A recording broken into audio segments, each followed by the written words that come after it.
Oke, Bismillahirrahmanirrahim. Assalamualaikum warahmatullahi wabarakatuh. Waalaikumsalam warahmatullahi wabarakatuh.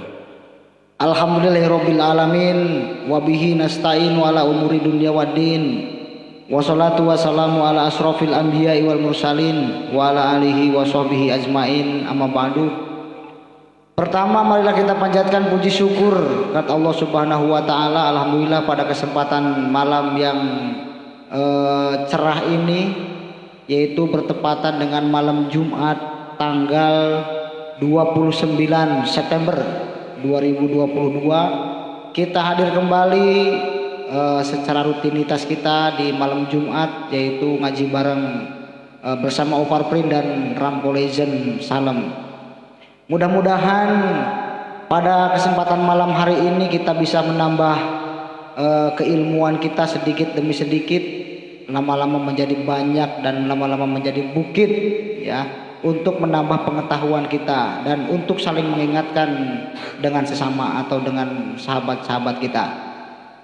Sholawat beserta salam semoga tetap tercurah limpahkan kepada junjungan kita Habibana wa Nabiyana Kanjeng Nabi Muhammad sallallahu alaihi wasallam, kepada para sahabatnya, kepada para tabi'in tabi'atnya, dan juga kepada kita selaku umatnya. Mudah-mudahan kita besok di yaumil qiyamah mendapatkan syafaatul uzma.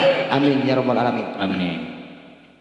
Yang saya hormati narasumber kita pada malam hari ini, yaitu Ustadz Muhammad Yunus dari Pondok Pesantren Al Hidayah Bani Halim, Desa Bentarsari, Kecamatan Salem, Kabupaten Brebes. Yang juga saya hormati yaitu sahabat-sahabat saya yang sudah mengikuti kegiatan ataupun kajian ini. Ada sahabat Koko Haryoko, ada sahabat Tarto Nugroho, kemudian ada sahabat Perjuangan dan Doa kemudian juga ada sahabat Kipul, ya, yang sudah insya Allah menemani kita pada malam hari ini. Dan juga yang saya hormati dan saya banggakan serta yang benar-benar saya hormati, yaitu pemilik dari Rampo Legend ini, KPN Resto Rampo Legend, yaitu Om Miko beserta istri dan beserta keluarga. Mudah-mudahan dengan fasilitas kita di Rampo Legend ini mendapatkan keberkahan tersendiri dari Allah Subhanahu wa taala. Dan juga di malam Jumat ini mudah-mudahan kita mendapatkan keberkahan malam Jumat sebagaimana yang memang dilakukan oleh umatul muslimin setiap malam Jumatnya, yaitu mengajarkan pengajian di musola ataupun masjid. Baik, untuk malam hari ini kita memang setiap malam Jumat ini rutin, sehingga pada kesempatan malam hari ini saya akan langsung serahkan pokok ataupun saya serahkan terkait dengan materi yang akan disampaikan pada malam hari ini. Dan insya Allah nanti setelah materi kita ada sesi dialog, kemudian ada juga tanya jawab. Barangkali silakan yang punya komentar, kami menggunakan Facebook yaitu Miko Bajaringan yang sudah ditag sahabat-sahabat, silakan sambil mendengarkan, kemudian sambil menyimak, serta barangkali ada pertanyaan silakan langsung saja untuk berkomentar. Dan apabila kegiatan kita ini bersifat positif, maka di situ ada tombol share. Silakan di-sharekan untuk menambah kebaikan-kebaikan ini.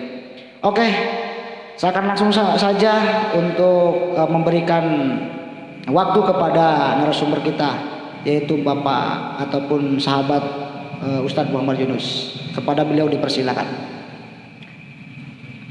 Terima kasih.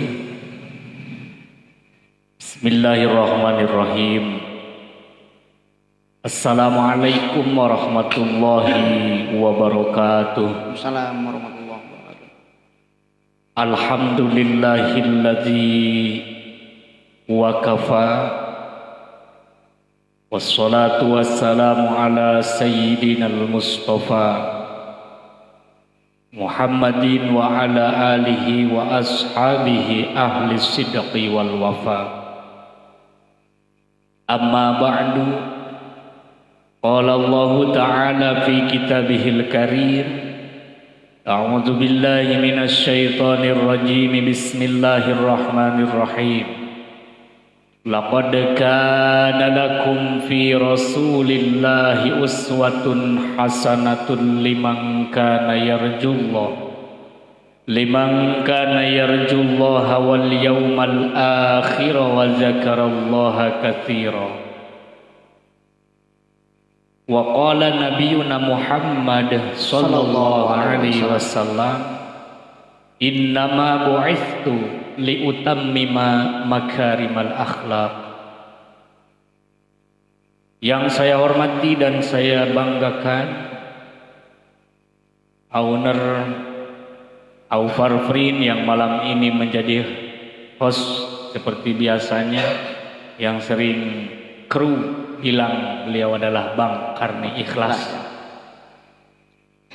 Yang saya hormati owner Ram Collagen Om Bambang Miko yang selalu setia memfasilitasi kegiatan ini beserta keluarga besarnya. Yang saya hormati dan saya banggakan,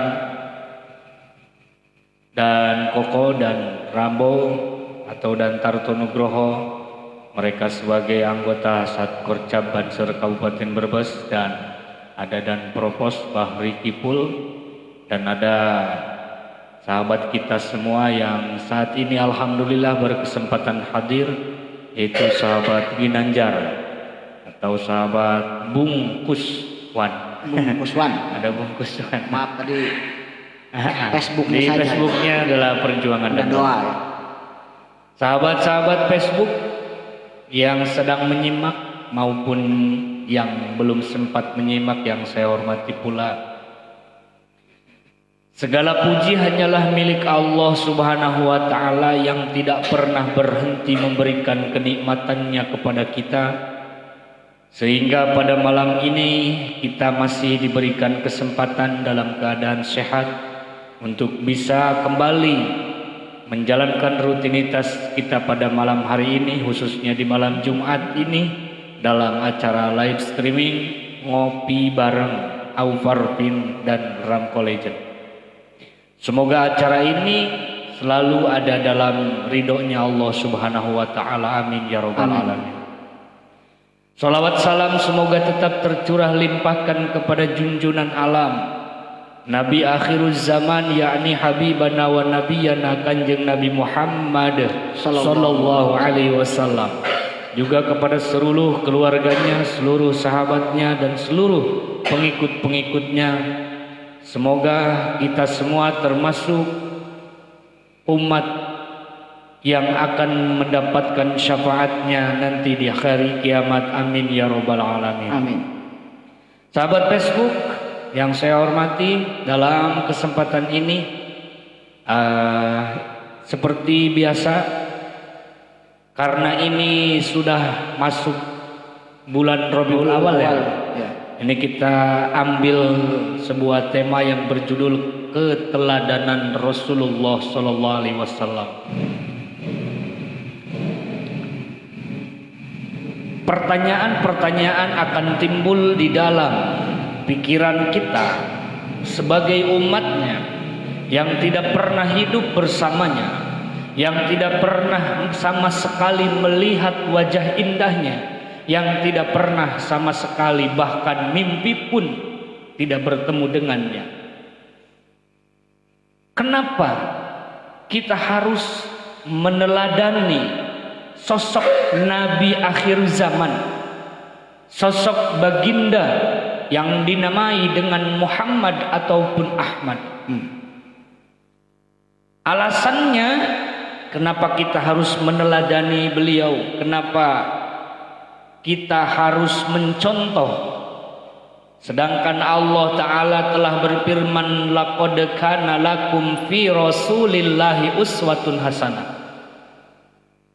Sungguh telah aku jadikan dalam diri Rasulullah itu suri tauladan yang baik atau contoh yang baik untuk liman kana yarjullaha, untuk orang-orang yang mengharap keridhaan Allah, yang mengharap keberkahan dari Allah, wal yaumal akhir, dan contoh untuk orang-orang yang ingin selamat di hari akhir, wa zakarullaha katsira, dan contoh untuk orang-orang yang sangat banyak berzikir mengingat Allah Ta'ala.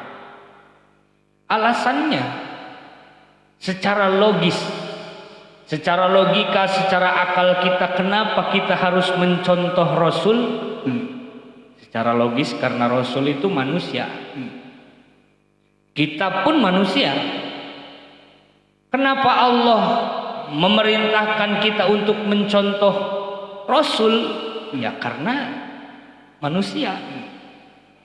Tidak logis saja kalau seandainya kita diperintah Allah untuk mencontoh malaikat misalkan. Kenapa? Karena kita dengan malaikat tidak sama. Malaikat itu la akla wala syurba wala nauma. Malaikat tidak makan, malaikat tidak minum, malaikat itu tidak tidur. Lalu kalau seperti itu kita mencontoh malaikat tidak akan mampu karena kita manusia.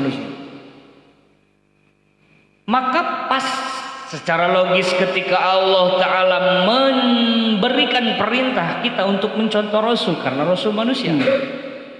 Itu alasan pertama. Namun walaupun Rasul manusia, sejatinya Rasul basarun lakal basari. Rasul itu manusia tapi tidak seperti manusia pada umumnya, bukan manusia biasa. Nah, Superman kan juga manusia, tapi bukan manusia biasa. Dia seperti terbang, itu hanya ada dalam film. Ya.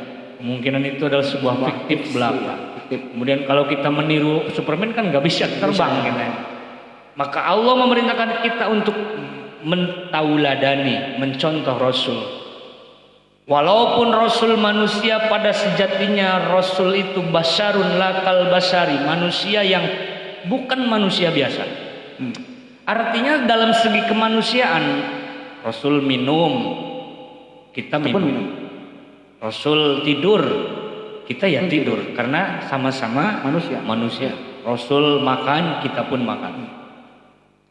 Tetapi Rasul bukan manusia biasa. Banyak sekali keistimewaan Rasul, bahkan laulaka ya Muhammad ma khalaqtul aflaq. Kalau bukan karenamu Muhammad, tidak akan kujadikan alam semesta ini. Beliau adalah nabi akhiruz zaman yang allazi la nabiyya ba'dah, tidak akan lagi ada nabi setelah beliau. Kalau disebut manusia, sama seperti kita manusia. Rasul, suatu contoh, Rasul itu berkeringat. Kita pun berkeringat. Sama berkeringat, tapi keringat kita dengan keringat Rasul sangat beda. Keringat Rasul itu dalam riwayat diceritakan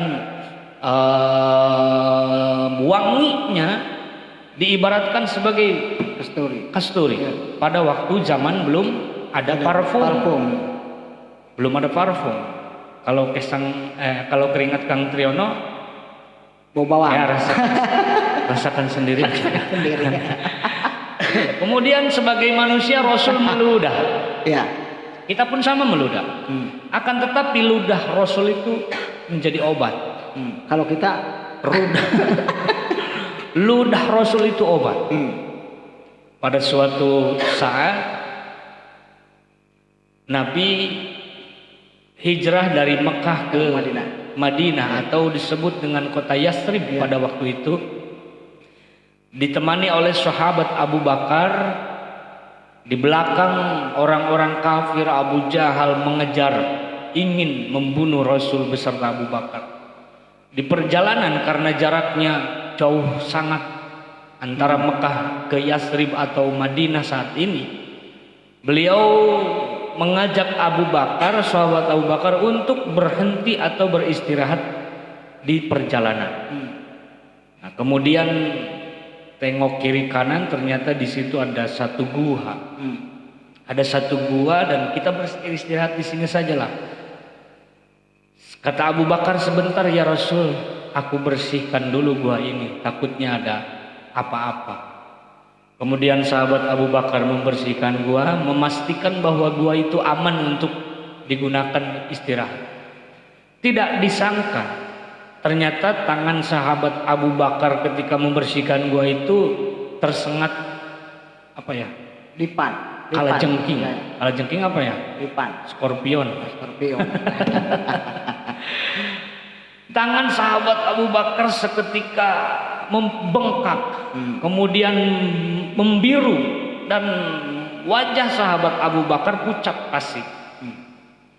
Rasul bertanya, kenapa muka kamu itu pucat, hai Abu Bakar? Kata Abu Bakar, tangan saya tersengat kalajengking ya Rasul. Kemudian tangan sahabat Abu Bakar diambil oleh Rasul, dipegang Rasul, kemudian dibacakan Bismillahirrahmanirrahim, diludahi Rasul, kemudian biidznillah, dengan izin Allah tangan sahabat Abu Bakar sembuh seketika itu, halan saharita. Nah itu ludah Rasul menjadi obat. Barangkali Kang Triyono mau meniru, Kang. Ada sahabat, ada tetangganya yang tersengat, misalkan apa ya?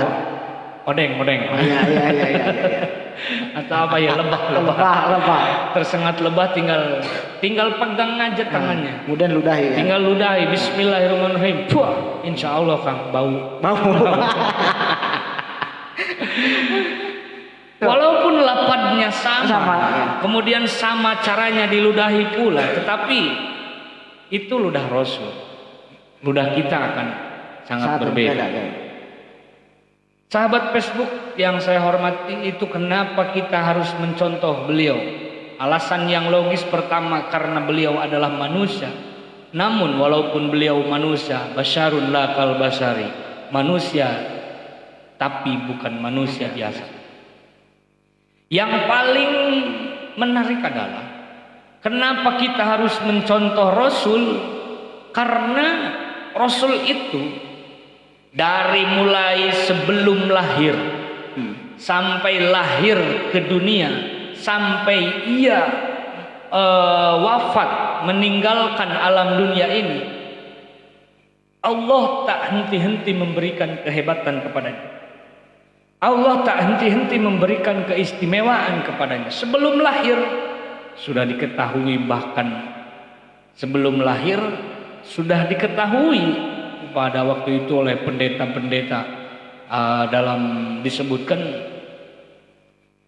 pendeta Bukhara bahwa akan lahir seorang lelaki yang nantinya akan menjadi pimpinan umat, yang nantinya akan membawa cahaya, membawa penerangan alam dunia, yakni Muhammad sallallahu alaihi wasallam. Nah, setelah lahir, dalam waktu proses lahir, cahaya masuk ke rumah Siti Aminah sebagai ibunya pada waktu itu. Kemudian lahir Rasulullah, matanya seperti dicelak. Terus kemudian sudah disunat. Di kita ada nggak kira-kira bayi yang lahir sudah disunat? Kayaknya nggak ada. Saya kira nggak ada. Mungkin walaupun ada 1:10.000 atau 1.000.000, ya. Tidak ada. Lahirnya saja sudah istimewa, apalagi kehidupannya. Beliau adalah sosok orang yang hebat di segala apa ya namanya, in all season. Dalam segala situasi, dalam segala kondisi, dimanapun tempatnya, beliau menjadi orang yang hebat. Kalau kita sebagai umat pemerintah, kita memimpin rakyat, presiden memimpin rakyat senegara, Bapak Camat, Bapak Bupati dan lain-lainnya memimpin rakyat. Rasul kepimpinan umat sedunia. Kalau kita seorang jenderal yang memimpin perang, Rasul selalu terdepan memimpin perang. Kalau kita seorang ilmuwan, kalau kita seorang muallim, lamun cek bahasa Sunda mah jalma nulinuhung ku ilmu kapatriku pangarti kasipuku pangaweruh. Rasul itu berdakwah. Kalau kita pembisnis yang sukses, Rasul sebelum diangkat Nabi berdagang, berbisnis, bahkan ke luar negeri, negeri Syam. Kalau kita seorang yang kaya raya, Rasul hartanya sebenarnya banyak. Ini diceritakan bahwa Rasul itu orang yang tak punya, kemudian selalu kelaparan dan lain-lain. Itu hanyalah satu ajaran Rasul yang mengingatkan kepada kita bahwa janganlah kita selalu hubud dunia, mencintai dunia. Kalau Rasul mau, Allah akan menjadikan gunung Uhud menjadi emas, dan itu diperuntukkan untuk Rasul. Tapi ya seorang panutan tidak seperti itu. Tidak seperti itu. Nah, itu kenapa kita harus mentauladani beliau? Kenapa kita harus mencontoh beliau? Beliau orang yang hebat. Kalau kita kan hebat, misalkan menjadi manajer atau direktur di sebuah kantor, di kantor kita hebat. Orang sekantor kita marahi, semua takut. Tapi begitu sampai ke rumah dikeplak istrinya, diam. Rasul di mata sahabat hebat. Rasul di mata istri-istrinya hebat. Rasul di depan anak-anaknya hebat. Rasul di depan umatnya menjadi sosok yang hebat. Bahkan di dalam pandangan Allah Ta'ala, Rasul adalah orang yang sangat istimewa. Itu kenapa kita harus mencontoh Rasul. Dari mulai proses kelahirannya, sampai lahirnya, sampai diutus menjadi nabi, bahkan musuh-musuh segan kepada Rasul. Pada suatu waktu itu sosok seorang Abu Lahab atau Abu Jahal yang terkenal beringas memusuhi Rasul. Mereka itu sebenarnya percaya kepada ajaran yang dibawa Rasul, namun gengsi bro. Gengsi. Nah, itulah satu penyakit yang mungkin pada saat ini pun masih ada. Penyakit-penyakit yang dialami oleh Abu Lahab dan Abu Jahal. Kadang kita menerima sebuah kebenaran namun kita gengsi untuk mengakuinya. Ada anak SD memberikan suatu kebenaran kepada kita, kemudian kita yakin, kita tahu bahwa itu adalah benar, tapi kita gengsi. Masa anak SD mau ngomongin saya? Itu Abu Lahab, Abu Jahal. Ternyata Abu Lahab dan Abu Jahal yang terkenal beringas, ada lagi yang lebih beringas daripada itu. Namanya Habib bin Khisam kalau nggak salah. Abu Lahab dan Abu Jahal pun takut sama dia. Lebih beringas. Mendengar bahwa ada satu nama Muhammad yang diutus menjadi nabi, yang merubah akidah orang-orang Arab pada waktu itu, yang membawakan ajaran agama baru tapi berbeda dengan ajaran yang lama. Habib ini mendatangi Abu Lahab dan Abu Jahal. Mana yang namanya Muhammad? Saya ingin tahu, datangkan dia kepadaku. Kemudian Abu Lahab dan Abu Jahal mengutus seorang laki-laki untuk menjemput Rasul. Kata Habib, kalau dia tidak mau, paksakan saja. Rasul dijemput, Rasul mau, akhirnya datang kepada Habib. Ada apa? Kata Habib, kamu mengaku sebagai Rasul, kamu mengaku sebagai Nabi, kamu mengaku sebagai kekasih Allah. Apakah kamu bisa mengambilkan bulan dan matahari untuk saya? Apakah kamu bisa memasukkan bulan dan matahari ke jubahmu, dan kau keluarkan pula dari jubahmu dan kembalikan matahari dan bulan ke tempat semula? Rasul menghadapi itu tidak takut karena punya Allah. Kata Rasul, Habib, kalau saya bisa melakukan itu, apakah kamu akan beriman kepadaku? Habib bilang, kalau kamu bisa melakukan itu ya Muhammad, amantu bika, saya akan beriman dan mengikuti ajaran. Dan Rasul naik ke sebuah bukit, beliau melakukan sholat 2 rakaat dan bermunajat kepada Allah. Kemudian dengan izin Allah, bulan dan matahari masuk ke jubah Rasul. Matahari keluar dari lengan jubah Rasul sebelah kanan, bulan keluar dari lengan jubah Rasul sebelah kiri dan kembali ke tempatnya semula. Dan disitulah Habib bin Khisam itu, amantu bika ya Muhammad, asyhadu an la ilaha illallah wa asyhadu anna Muhammadar Rasulullah. Ketika Rasul menghadapi musuh yang seperti itu, Rasul bermunajat kepada Allah dan kehebatan Allah turun pada waktu itu. Sebetulnya banyak sekali tauladan-tauladan yang bisa kita tiru dari Rasul, dari akhlaknya, dari kesabarannya, dan dari segi kehidupannya yang tidak pernah menyakiti orang, yang bahkan kalau beliau disakiti, beliau tidak membalas menyakiti. Pada setiap hari beliau berangkat ke masjid melewati satu rumah, yang rumah itu adalah rumah orang yang tidak beriman kepadanya. Ketika Rasul lewat, Rasul diludahi. Setiap Rasul lewat, Rasul diludahi. Selalu seperti itu setiap hari. Pada suatu hari Rasul melewati rumah tersebut, akan tetapi kok tidak ada yang meludahi. Sampainya di masjid, kemudian Rasul melakukan sholat berjamaah. Setelah sholat berjamaah, Rasul bertanya kepada sahabat-sahabat, orang yang selalu meludahi saya setiap hari kok tumbennya nggak ada. Sahabat bilang, dia sakit ya Rasul. Apa yang Rasul lakukan? Sekarang saya mau tanya dulu nih Kang. Seandainya setiap hari Kang Triyono disakiti oleh seseorang, kemudian orang tersebut itu jatuh sakit, ada orang menyampaikan, Kang, orang yang menyakitimu tiap hari itu sakit. Wah, modal. Nah itu kenapa kita harus mencontoh Rasul? Rasul tidak seperti itu.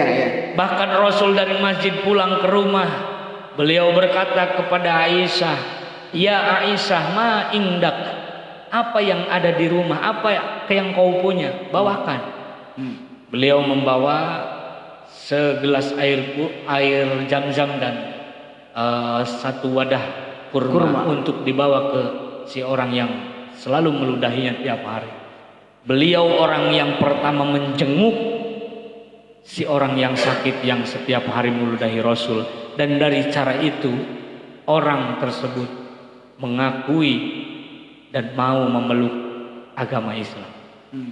Begitu mulianya, begitu lembutnya, begitu hebatnya Rasul kita, Rasulullah Muhammad Sallallahu Alaihi Wasallam.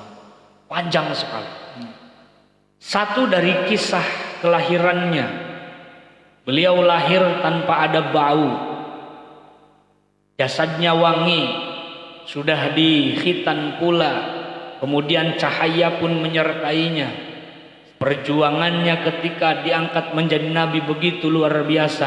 Dan ketika beliau wafat pun, ini kisahnya luar biasa. Saya tadi membaca ini, sebelum ke sini membaca kisah wafatnya Rasul. Saya tidak kuat untuk menahan air mata ini jatuh dari mata saya.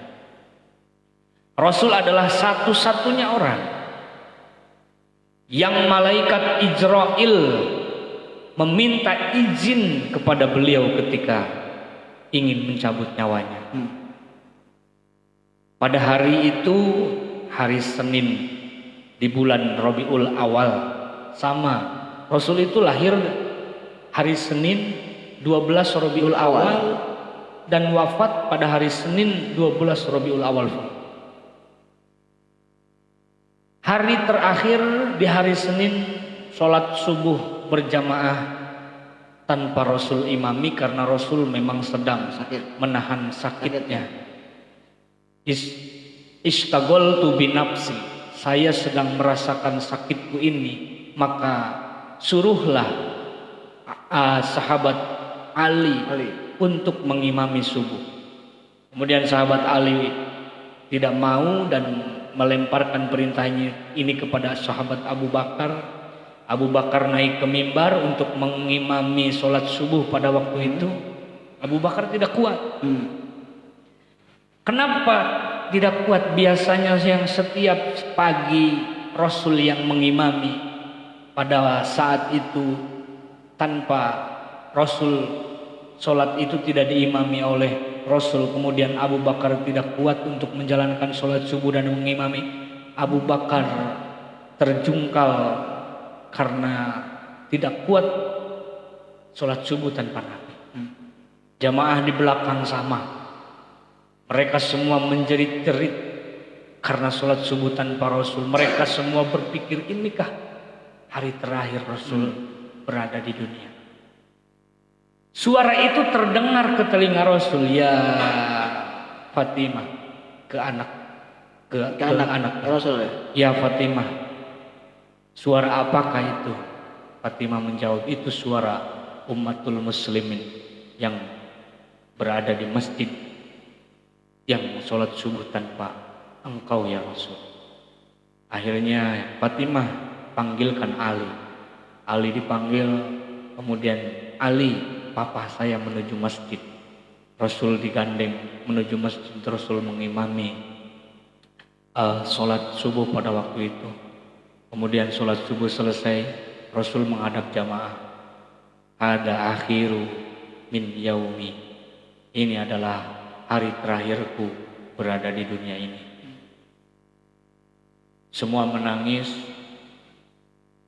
Semua tidak kuat mendengar itu, karena itu adalah sebuah musibah yang sangat luar biasa. Kemudian singkat ceritanya, Rasul masih tetap menahan sakit. Allah pada waktu itu mengutus Israil, datanglah engkau kepada kekasihku untuk qabidon ruhahu, untuk mencabut ruhnya. Kalau dia mengizinkan, maka kau masuklah dan cabutlah ruhnya. Kalau dia tidak mengizinkan, pulanglah, kembalilah kau kepadaku. Israil pada waktu itu tidak menampakkan dirinya sebagai malaikat, namun dia merubah dirinya, berubah wujud menjadi orang Arab, menjadi A'rabi. Masuk, kemudian di depan pintu malaikat Israil mengetuk pintu dan mengucap salam, assalamu alayka ya Rasul, a'adakhaltu, apakah saya boleh masuk? Fatimah menjawab, Rasul sedang sakit, pulang sajalah. Kemudian diketuk pintu yang kedua kalinya, assalamualaikum ya Rasul, a'adakhaltu, salam untukmu hai Rasul, apakah saya boleh masuk? Sampai ketiga kali Fatimah mengucapkan kalimat yang sama, Rasul sedang sakit, pulang. Namun suara A'rabi, suara orang Arab itu terdengar oleh Rasul, ya Fatimah, a'alimta man alal babi, apakah kau tahu hai Fatimah, siapakah orang di depan pintu itu? Dia orang A'rabi ya Rasul, dia adalah Israil, biarkan dia masuk. Kemudian Israil masuk, mengucapkan salam dan dijawab oleh Rasul, dan ditanya oleh Rasul, azaroni au qabidur ruhi, kamu Israil datang ke sini apakah untuk berziarah kepadaku, untuk bersilaturahmi kepadaku, ataukah untuk mencabut rohku pada waktu ini? Israil berkata, saya berziarah kepadamu ya Rasul, saya bersilaturahmi kepadamu ya Rasul, dan saya akan mencabut ruhmu ya Rasul. In azinta fa qabidtu ruha, kalau kau izinkan aku untuk mencabut ruhmu, maka akan kucabut ruhmu ya Rasul dengan izin. Sebelum Rasul dicabut ruh, Rasul biasanya kalau ada malaikat yang datang kepada Rasul itu selalu disertai oleh Jibril. Aina Jibril ya Israil? Di mana malaikat Jibril? Tumben, kenapa dia tidak ikut bersamamu? Kata Israil, Jibril tidak akan mampu menyaksikan ruhmu dicabut oleh. Panggilkan dia ya Israil. Seketika itu malaikat Jibril datang. Beliau berada di sebelah kepalanya Rasul. Dan kemudian Rasul bertanya, Jibril, katakan kepadaku, bagaimana rasanya sakitnya sakaratul maut? Kemudian Jibril menjawab, rasanya bagaikan ditusuk ribuan jarum ke tubuhmu ya Rasul. Dan pada waktu itu Siti Fatimah, sahabat Ali, menangis sejadi-jadinya karena Rasul sedang berbincang dengan Israil yang sedang meminta izin untuk mencabut nyawanya. Sebelum Rasul dicabut nyawa, Rasul bertanya, keistimewaan apa yang Allah berikan seandainya saat ini aku dicabut nyawa oleh Israil? Jibril berkata, saat ini puluhan ribu malaikat di langit pertama sampai langit ketujuh berbaris menyambut ruhmu ya Rasul, ya kekasih Allah. Saat ini malaikat-malaikat menyambutmu dengan gembira, menyambut ruhmu dengan bahagia. Dan Allah tempatkan surga terbaik untukmu. Tidak puas Rasul mendengar berita itu. Rasul kemudian bertanya, seandainya saya pada waktu ini dicabut ruh oleh Israil, apa yang akan terjadi kepada umatku? Apa yang terjadi kepada umat-umatku setelah ketiadaanku? Maka Jibril pun menjawab, umatmu yang mengikuti sunnahmu, yang mau menjalankan perintahmu, mereka akan bersamamu di surga. Setelah itu Rasul baru merasa plong setelah menerima kabar dari Jibril seperti itu, dan silahkan Israil cabut nyawa. Ketika sakaratul maut, ruh Rasul dicabut oleh Israil, Jibril memalingkan wajahnya dari Rasul. Rasul berkata, ya Jibril, kenapa kau memalingkan wajahmu dari aku? Tak senangkah kau melihat aku? Jibril menjawab, aku tidak mampu melihat kau dalam keadaan sakaratul maut. Terdengar oleh Siti Fatimah ketika Rasul sakaratul maut, dua pesan yang Rasul sampaikan pada waktu itu.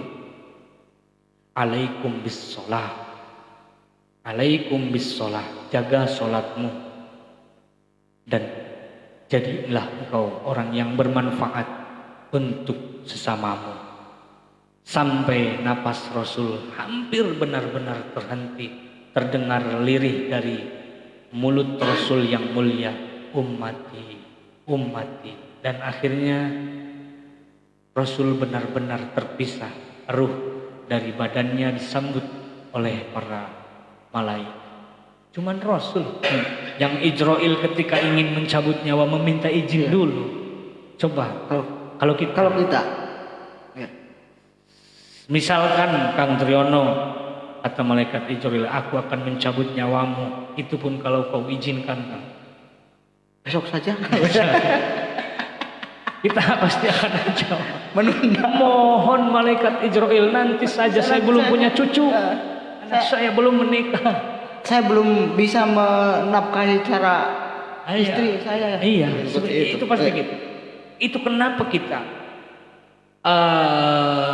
harus mentauladani Rasul yang mulia, harus mencontoh kepada beliau yang luar biasa, yang tidak akan habis waktu, tidak akan habis cerita ketika kita menceritakan kisah-kisahnya dari mulai sebelum lahir, sampai ada di dunia, sampai diutus, sampai kemudian beliau ini wafat, dijemput Israil. Ini menjadi sebuah gambaran kepada kita bahwa mau tidak mau malaikat Israel atau malaikat malakul maut menjemput kita, tidak menunggu kita itu sudah siap atau belum, siap atau tidak siap. Malaikat Israel tidak menunggu kita siap. Maka dari ketauladanan Rasul ini banyak sekali kisahnya, dan banyak sekali akhlak-akhlak mulianya yang kalau kita ceritakan mungkin tidak akan habis cerita untuk menceritakan kisahnya yang mulia, untuk menceritakan kisahnya yang sangat luar biasa ini. Dan ini hanya sekelumit saja. Kenapa kita harus mencontoh beliau, kita harus mentauladani beliau secara logika. Satu, karena beliau itu manusia, dan secara keterangan beliau itu innama bu'istu liutammima makarimal akhlak. Akhlaknya yang mulia, akhlaknya yang luar biasa, santun, dan tidak pernah angkuh. Beliau adalah manusia yang mulia tapi tidak pernah merendahkan orang. Kita sudah menjadi seorang kiai saja, anak dari kiai saja, kita sudah tidak ada yang merasa apa ya namanya, takabur. Santri baru 300 orang saja ngomongnya udah kayak Masya Allah. Itu jangan sampai terjadi pada diri kita. Walaupun dengan alasan kita itu harus tegas memberikan sebuah ilmu agama. Jangan hanya maunya dielus-elus dengan ucapan kita yang lemah lembut. Itu cara kita merayu anak kecil supaya anak kecil mau. Kalau mau seperti itu saja, itu adalah kelasnya kelas TK. Mau kelas TK, mau kelas SD, yang penting kita berada di kelasnya Rasulullah Shallallahu Alaihi Wasallam. Asyidda'u alal kufar. Rasul memang keras, tapi kepada orang kafir, kafir yang dini, kafir yang harbi, kafir yang memusuhi, kafir orang-orang non Muslim yang tidak memusuhi Rasul. Rasul tidak memusuhinya. Sahabat pamannya Rasul, Abu Thalib, beliau tidak mau mengikuti ajaran Rasul. Tapi ketika ada orang yang menghina Rasul, beliau paling depan, pasang badan. Tapi beliau tidak mau mengikuti ajaran Rasul. Itulah hidayah Allah Ta'ala. Innaka lang tahdi man ahbabta walakinallaha yahdi may yasha. Muhammad, kau tidak akan bisa memberikan hidayah kepada orang yang kau cintai, akan tetapi Allah lah yang memberikan hidayah kepada siapapun yang ia kehendaki.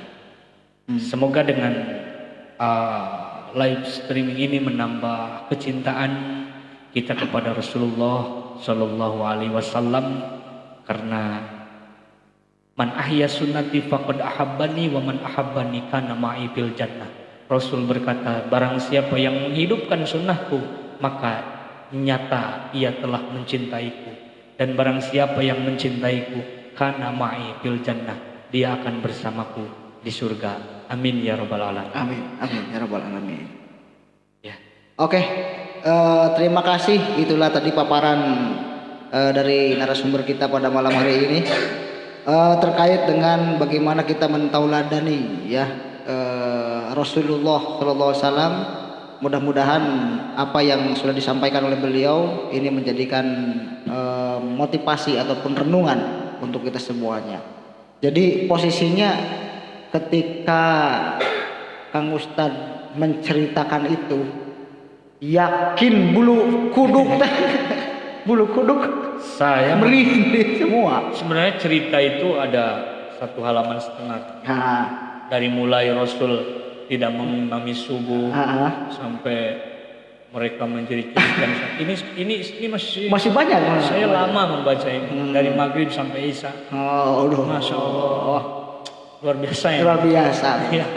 Itulah.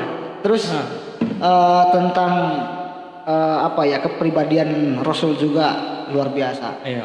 Jadi tidak semua orang, bahkan mungkin di era masa kini ini masih saja yang memang mengakui bahwa dia itu adalah utusan ataupun dia itu pengganti Rasul kita. Nah, pertanyaannya adalah setelah Rasul wafat kan. Nah ini kan ada bahasa di kita di umatul muslimin ya terutama ya, itu ada bahasa ketika kan saya tidak lihat Rasul Ya. tapi bagaimana menjalankan sunnah Rasul padahal kan kita tidak melihat secara tatap muka Rasul. Ya. Ini bagaimana kan? Nah,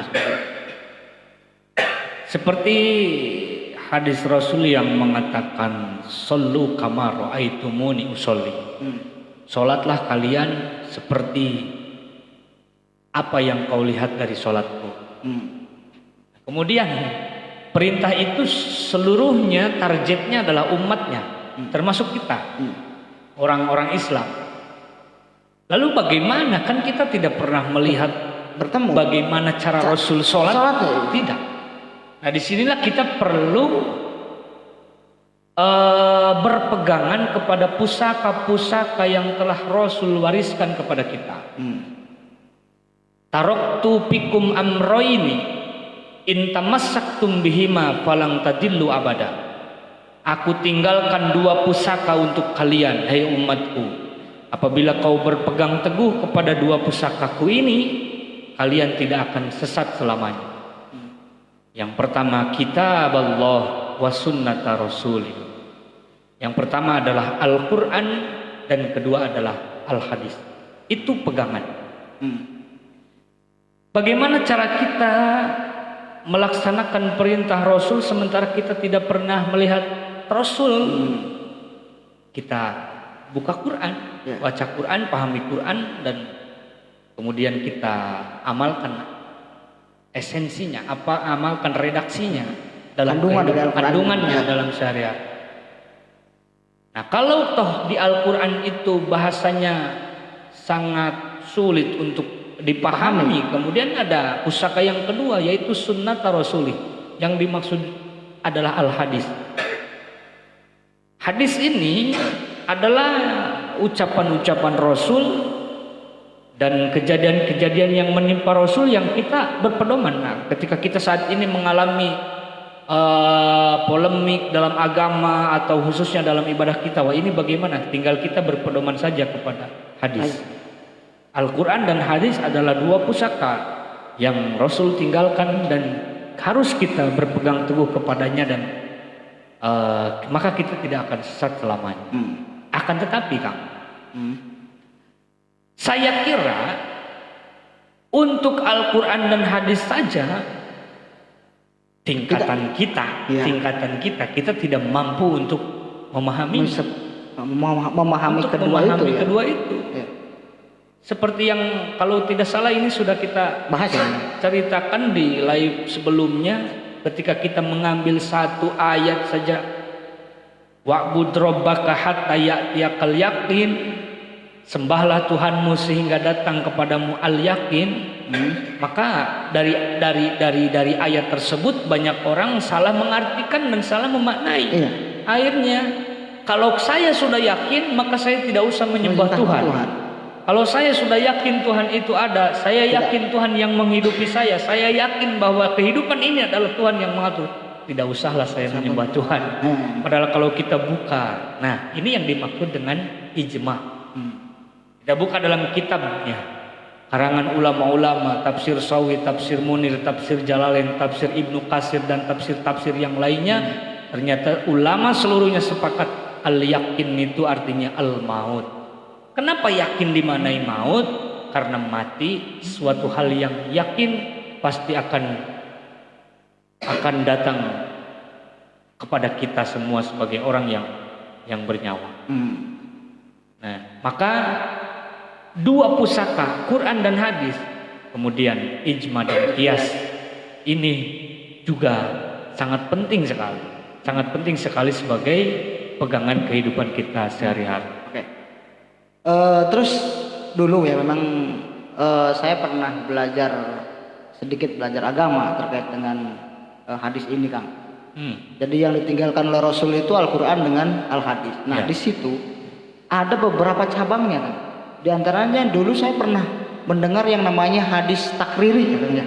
Nah ini bagaimana penjelasannya? Itu dalam kita bahas dalam kitab Mustolahatul hadis. Tapi macamnya banyak. Macamnya banyak. Ada hadis sahih, ada hadis hasan, ada hadis dhaif, ada hadis mutawatir, ada hadis mu'an'an, ada macam-macam. Oh ya, siap. Banyak sekali. Oke.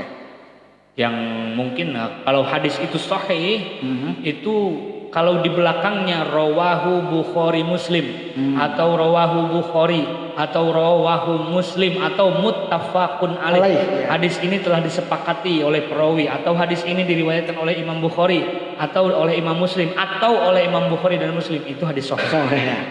Saya ingat dulu waktu saya di MTS kali sekolah MTS. Iya, ya. Ada kata muttafaq alaih ya. Muttafaqun alaih. Jadi kesepakatan semua ya. Saya mengingat kembali terkait dengan itu dan kembali kepada kisah kita menyambut datangnya Maulid Nabi ini. Ya. Pertanyaannya adalah bagaimana selain dari esensi yang sudah tadi Kang Ustadz ceritakan terkait dengan perjalanan Rasul, mulai dari beliau lahir ya, kemudian sampai beliau wafat. Di situ ada bahasanya ketika berdakwah ini lebih pedih Rasul apa lebih pedih kita? Sudah jelas. Jadi kan kalau kita ya, makanya kita ini mungkin live streaming ini juga bahasanya dakwah ya kan ya. Iya. Dakwah. Nah ini ketika dakwah di zaman ini kemudian di dulu zaman Rasul, saya yakin ini berbeda. Jelas. Ini bagaimana kan? Jelas sangat berbeda. Ketika tantangan-tantangan yang dihadapi oleh Rasul itu sangat luar biasa.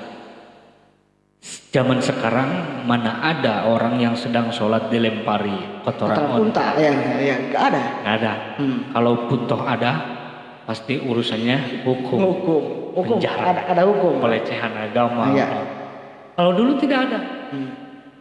Karena memang yang menyampaikan hukum-hukumnya adalah Rasul. Kemudian orang-orang sebelumnya merasa tidak terima dengan ajaran atau hukum-hukum yang dibawa oleh Rasul. Banyak sekali orang yang bahkan gigi Rasul itu sampai rompol. Berperang melawan orang-orang yang tidak beriman kepadanya, li'ila'i kalimatillah. Perangnya memang perang fisik, benar-benar perang. Beliau itu berada di depan. Ada perang Badar, perang Taif, perang segala macam perang yang dimenangkan oleh kaum muslimin yang dipimpin oleh Rasul. Itu saya kira sangat luar biasa. Dan perjuangan itu, tantangan-tantangan itu tidak mungkin kita sanggup untuk menghadapi, andai kata toh perjuangan kita ini sama dengan tantangan yang dihadapi oleh Rasul. Saya kira tidak. Karena selama Rasul berdakwah selama 23 tahun. Selama 23 tahun itu Rasul berdakwah terus-terusan, dan itu ditentang oleh umatnya. Apalagi ketika Rasul pertama diangkat sebagai nabi. Banyak sekali orang itu sudah Rasul itu gila lah, Rasul itu tidak waras lah, segala macam. Kita baru diomongin oleh orang aja, Kang Triono jadi kadus gitu-gitu tuh. Kita udah jadi pikiran kan? Sudah tidak enak makan, tidak enak tidur. Yang penting enak ngopi dan udah. Tapi Rasul itu sudah luar biasa, sudah dikatakan gila, sudah dikatakan tukang sihir, sudah macam-macam. Tapi karena Rasul itu memang dekat dengan Allah dan menjadi kekasihnya Allah, semua itu terasa mudah. Dengan izin Allah Subhanahu wa Ta'ala. Tapi sama berarti berjuangnya. Sama untuk berjuangnya sama, cuman yang dihadapi itu berbeda. Cukuplah kita pada saat ini tidak menghadapi peperangan secara fisik. Yang terpenting adalah kita memerangi nafsu kita untuk cukuplah kita meneladani akhlak Rasul pada saat ini. Cukuplah kita meneladani bagaimana lembutnya laku Rasul, lembutnya sikap Rasul, dan ada waktunya lembut, ada waktunya kasar, Rasul tidak sombong ya kita harus seperti itu. Rasul tidak takabur ya kita harus seperti itu. Ketika Rasul berbuat apa ya kita harus seperti itu dengan berpedoman kepada Al-Quran, hadis, ijma dan qiyas. Oke, sahabat-sahabat di rumah ataupun sahabat-sahabat Facebook semuanya, itu terkait dengan bagaimana kita mentauladani Rasul. Sebelum kita lanjut, beberapa saat lagi saya akan bacakan yang sudah masuk di Facebooknya Om Miko ya. Yang pertama yaitu ada sahabat dan Tarto Nugroho. Terima kasih sudah menonton secara langsung dan live-nya. Kemudian di situ ada sahabat Lakone ini. Acara apa ini Om? Ini mungkin ke Om Miko ya. Saya jawab langsung ya Om ya.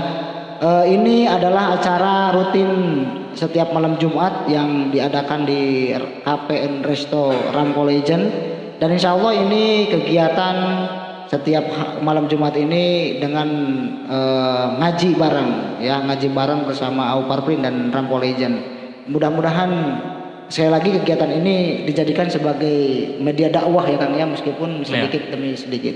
Kemudian berikutnya di situ ada Apana 2 RDF juga sudah masuk, kemudian Renaldi di Bandung juga hadir, kemudian sahabat Koko Haryoko secara live dan secara tatap muka juga hadir. Terima kasih semuanya yang sudah menonton. Mudah-mudahan apa yang didengarkan ataupun apa yang ditonton ini merupakan suatu menambah motivasi kita, kemudian menambah ketauladanan kita, bagaimana kita bersikap, kemudian bagaimana mengikuti dakwah, kemudian mengikuti kehidupan ala Rasulullah SAW, seperti itu. Dan silakan saja untuk sahabat-sahabat Facebook yang ingin berbagi salam, sapa-sapa ya, kemudian untuk berkomentar silakan berkomentar saja ya, dengan riang gembira tentunya ya Kang ya. Itu saya sempat dulu juga, ini saya teringat dengan ketika saya itu dulu masih sekali lagi di madrasah Kang. Nah, jadi kelahiran Rasul itu disambut gembira oleh kakeknya. Iya. Saya dengar dan saya lihat cerita ya Kang ya, bahwa akan lahir anak laki-laki disambut gembira oleh kakeknya, sehingga kakeknya mengorbankan unta. Ini mungkin sahabat-sahabat belum banyak yang paham ya, pasti paham sih sudah ya Kang ya. Cuma mungkin mengingatkan kembali memoris terkait dengan bagaimana saking gembiranya kakeknya itu kelahiran cucunya gitu. Ini Kang. Nah, di situ ketika Siti Aminah sebagai ibundanya Rasul mengandung, banyak pendeta-pendeta yang berkata kepada kakeknya bahwa akan lahir satu laki-laki yang akan menjadi panutan umat, yang akan menjadi penerang semesta. Dan kakeknya merasa gembira, merasa sangat bahagia ketika Aminah sebagai ibunda Rasul melahirkan sosok seorang laki-laki yang hebat, yang bahkan yang memberikan nama itu kakek. Karena pada waktu itu ayahnya sudah tidak ada. Ayahnya sudah wafat. Saking gembiranya, saking bahagianya seorang kakek Rasul terlahir dari rahim putrinya yang bernama Aminah, lahir seorang laki-laki dan kemudian dinamai Muhammad, dan digadang-gadang Muhammad ini akan menjadi panutan umat. Beliau mengorbankan mayoran lah bahasanya, bancaan bahasa Jawa. Beliau bersukacita dan kemudian makan besar, makan unta ya, karena di situ dulu unta ya, sapi, unta ya.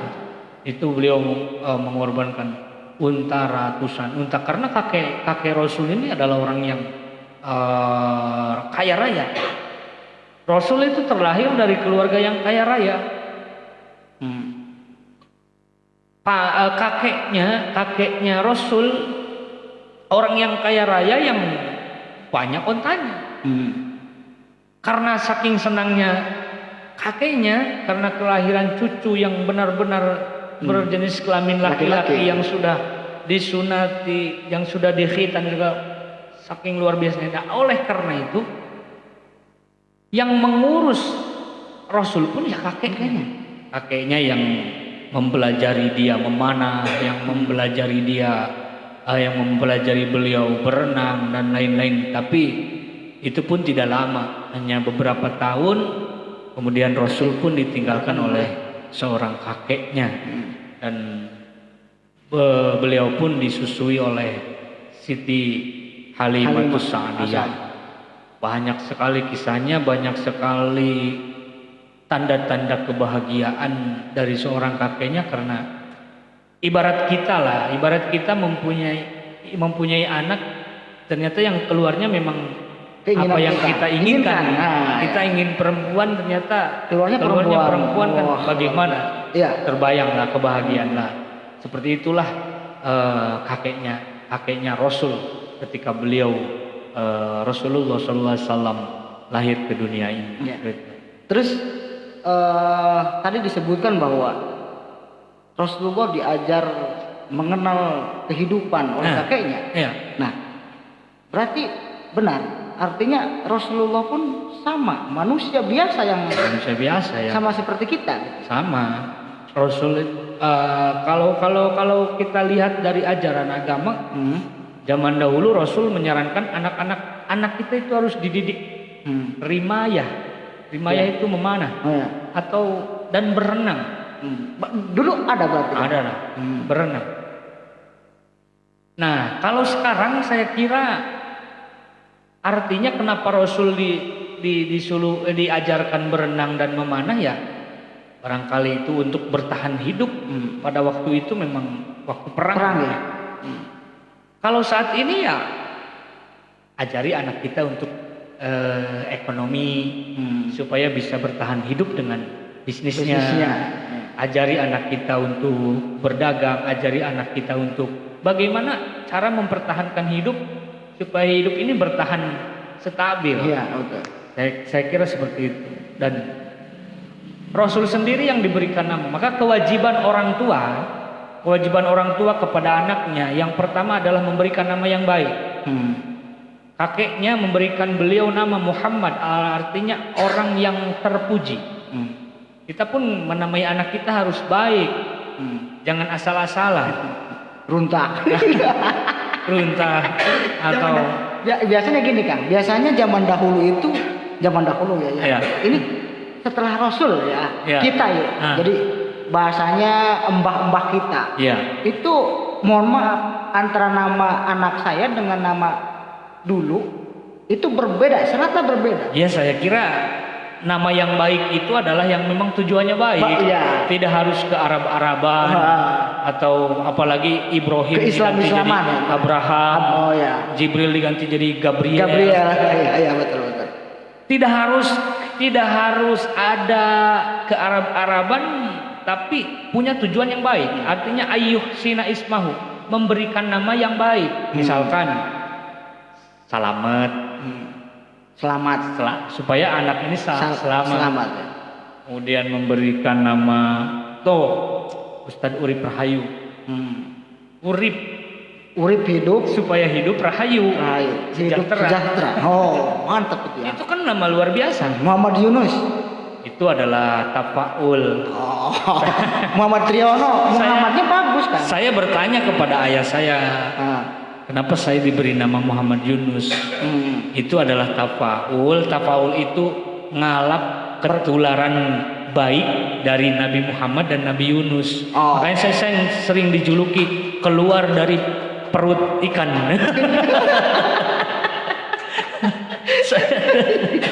Nama yang baik. Jangan punya anak lahir pas waktu asar hari Rebo, pas aya caah sarboa.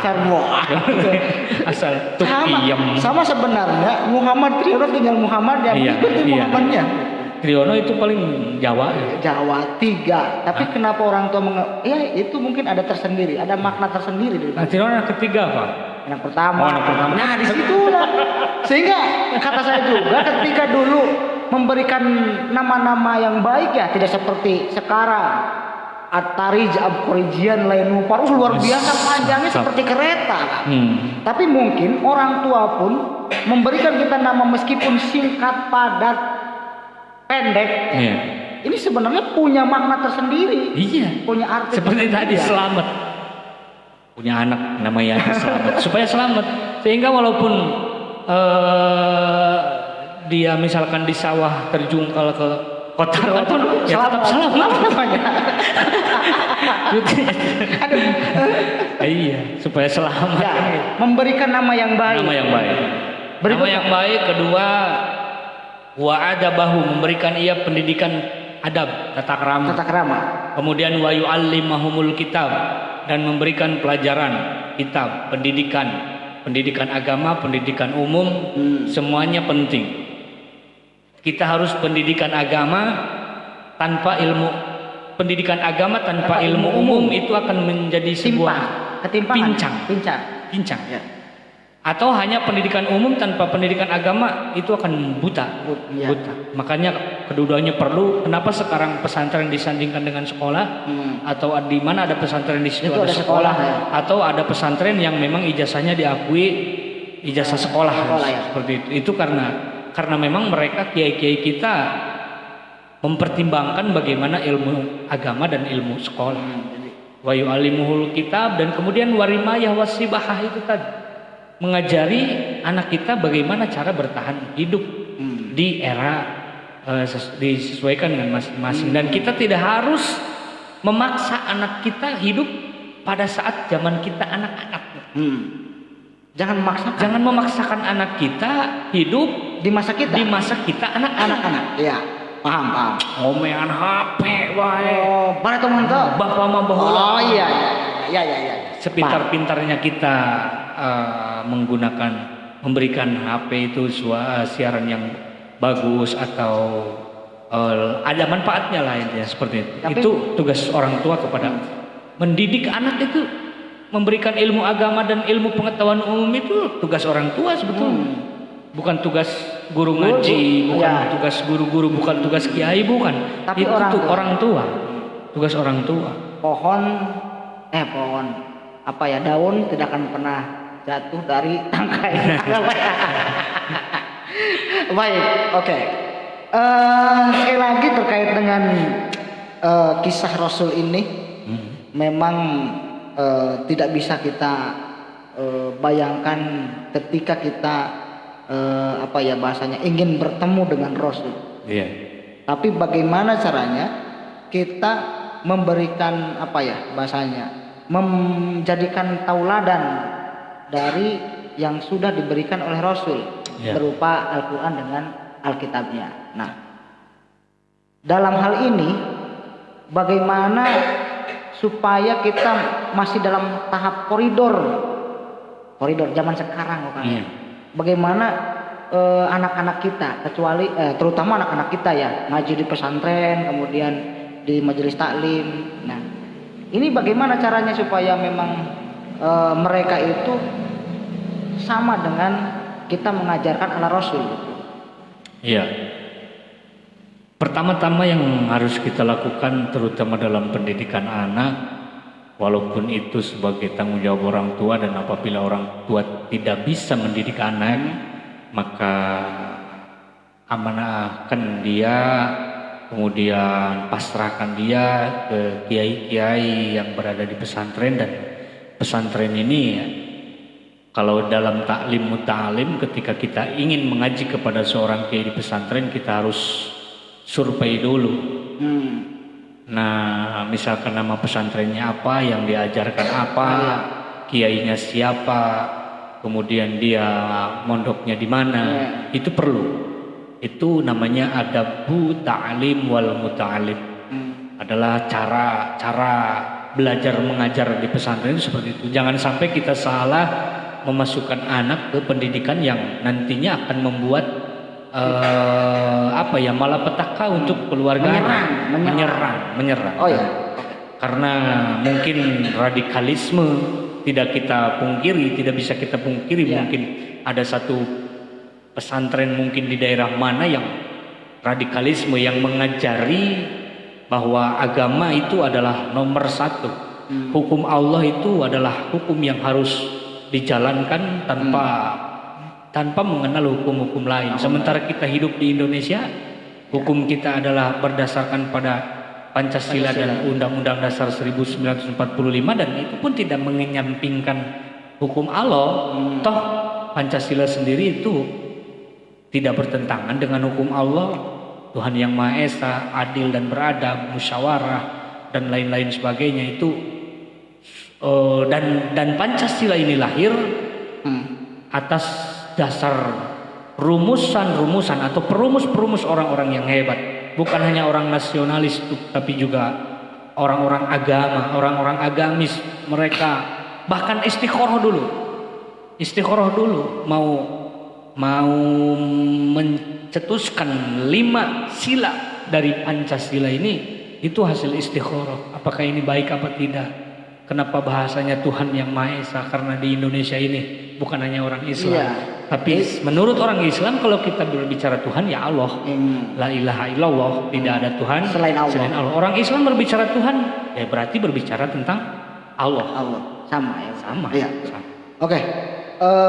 Sekali lagi Kang Unus, terkait dengan kisah Rasul, sekali lagi sangatlah masih panjang ya. Panjang sekali terkait itu. Sehingga mudah-mudahan kita dijadikan sebagai umat beliau ya, yang selalu bagaimana mempraktekkan ajaran beliau ya. Beliau. Nah, sehingga dalam hal sampai dengan saat ini kita masih diberikan kesehatan juga, tak terlepas daripada bimbingan para kiai-kiai kita Kang ya. Para orang-orang yang telah memberikan ilmu kepada kita Kang. Nah, sehingga tak pantaslah kita sebagai keturunannya ataupun bahasanya muridnya untuk selalu mendoakan beliau, para muasis kita. Itu Kang. Silakan, mudah-mudahan ini di malam Jumat ini kita sekaligus bagaimana menghadirkan hadoroh kepada para muasis yang satu kesimpulan yang kita dapat pada malam ini, apa yang Rasul pesankan pada saat beliau dalam keadaan sakaratul maut. 2 pesan yang beliau sampaikan, alaikum bis sholat wa ma malakat aimanukum, usikum bis sholat wa ma malakat aimanukum, aku berwasiat kepadamu untuk jangan meninggalkan sholat, dan wa ma malakat aimanukum, dan apa yang kau miliki termasuk keluarga, istri kita, perlakukan mereka dengan baik, kita perlakukan mereka sebagaimana mestinya. Itu 2 kalimat yang keluar dari mulut mulianya Rasul, usikum bis sholat wa ma malakat aimanukum.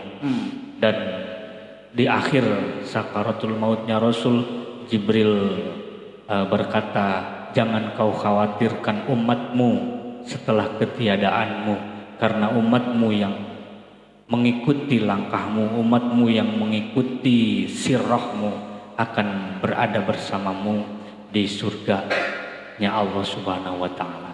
Dan kita akhiri acara live streaming ini seperti biasa dengan membacakan sholawat, dan kami mohon kepada jamaah yang hadir di studio ini untuk berada di belakang kami untuk mengikuti sholawat bersama-sama, untuk mengikuti membacakan sholawat. Karena apa? Karena mungkin ada suatu pertanyaan, kenapa kita harus masih membaca sholawat kepada Rasul, sementara Rasul itu orang yang sudah penuh dengan rahmat Allah. Rasul itu sudah penuh dengan ampunan Allah. Rasul itu sudah dijamin masuk surganya Allah. Rasul itu sudah dijamin diampuni dosanya tanpa Rasul bertaubat sekalipun. Nah, Kalau kita contohkan secara logika, kalau ada gelas bari nyuruh pang nyokot nginum sebenarnya nama kita ngomong gitu teh. Kita minum, nyokot minum. Kenapa kita harus membacakan sholawat kepada Rasul? Yang intinya sholawat ini, ya Allah, berikan Rasul rahmatmu, berikan Rasul kasih sayangmu, berikan Rasul kebaikanmu. Sementara Rasul penuh dengan kebaikan Allah, Rasul penuh dengan rahmat dari Allah. Kita contohkan sebuah gelas yang penuh dengan air, kemudian kita buka. Gelas ini sudah penuh dengan air, tapi tetap kita isi. Apa yang akan terjadi? Ya. Air ini akan keluar lebar laber dan akan membasahi. Apa yang air ini basahi? Apapun yang menjadi tempat ini maka akan terbasahi oleh air ini. Dan itu pun sholawat. Ketika Rasul sudah penuh dengan rahmat Allah, kenapa kita harus selalu membacakan sholawat? Maka sholawat ini akan mengalir kepada siapa? Kepada siapa saja yang membaca sholawat kepadanya. Untuk itu kita bersama-sama membacakan sholawat, dan sebelumnya mohon izin untuk minum dulu. Monggo.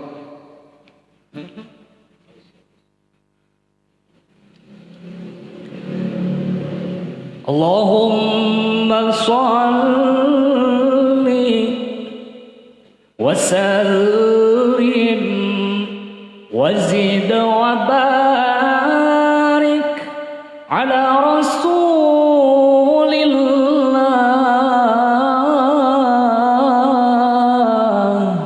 wa alihil athhar ala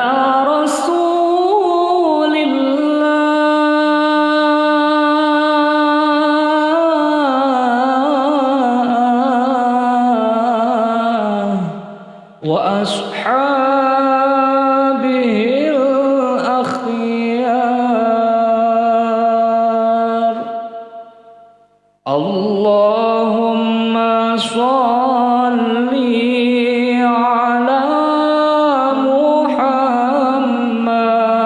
ya Rabbi sholli alaihi wa sallim. Allahumma sholli ala Muhammad ya sholli alaihi wasallim. Allahumma sholli ala Muhammad ya Rabbi sholli alaihi wasallim. Allahumma sholli ala Muhammad ya Rabbi sholli alaihi wasallim. Rabbi fanfa'na bi barakatihim wahdinal husna bi hurmatihim wa aniksna fi tariqatihim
ala nabi Muhammad. Sallu alaihi. Allahumma salli ala Sayyidina Muhammad.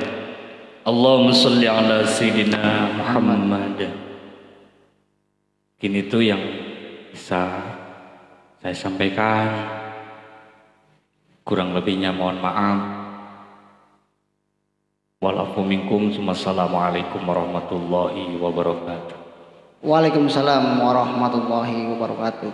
Terima kasih saya sampaikan kepada narasumber kita pada malam hari ini, yaitu Ustadz Muhammad Yunus, yang telah memberikan pemaparannya terkait dengan bagaimana kita mentauladani kisah-kisah Rasul. Mudah-mudahan apa yang sudah beliau sampaikan ini sekali lagi menjadikan motivasi dan renungan untuk kita selaku umatnya. Amin ya rabbal alamin. Dari sekali lagi yang kedua, mohon maaf sekali lagi saya mengucapkan banyak terima kasih kepada tim dari Ramco Legend dan juga Auparprint yang sudah mendukung kegiatan ini, yang sudah support kegiatan ini, mulai dari materi, kemudian dari apapun itu semuanya demi terselenggaranya kegiatan di malam Jumat ini. Mudah-mudahan oleh Allah Subhanahu wa taala diberikan keberkahan kepada semuanya. Amin. Saya Kang Triyono, owner Auparprint sekaligus host pada malam hari ini beserta Kang Yunus, mengucapkan banyak terima kasih sekali lagi. Mohon maaf barangkali ada kekurangan-kekurangan yang ada pada diri kami. Kami akhiri dan kami insya Allah akan bertemu kembali di malam Jumat yang akan datang dengan tema-tema yang berbeda tentunya. Kami akhiri sekali lagi. Wallahul muwaffiq ila aqwamit thoriq. Wassalamualaikum warahmatullahi wabarakatuh. Selamat malam.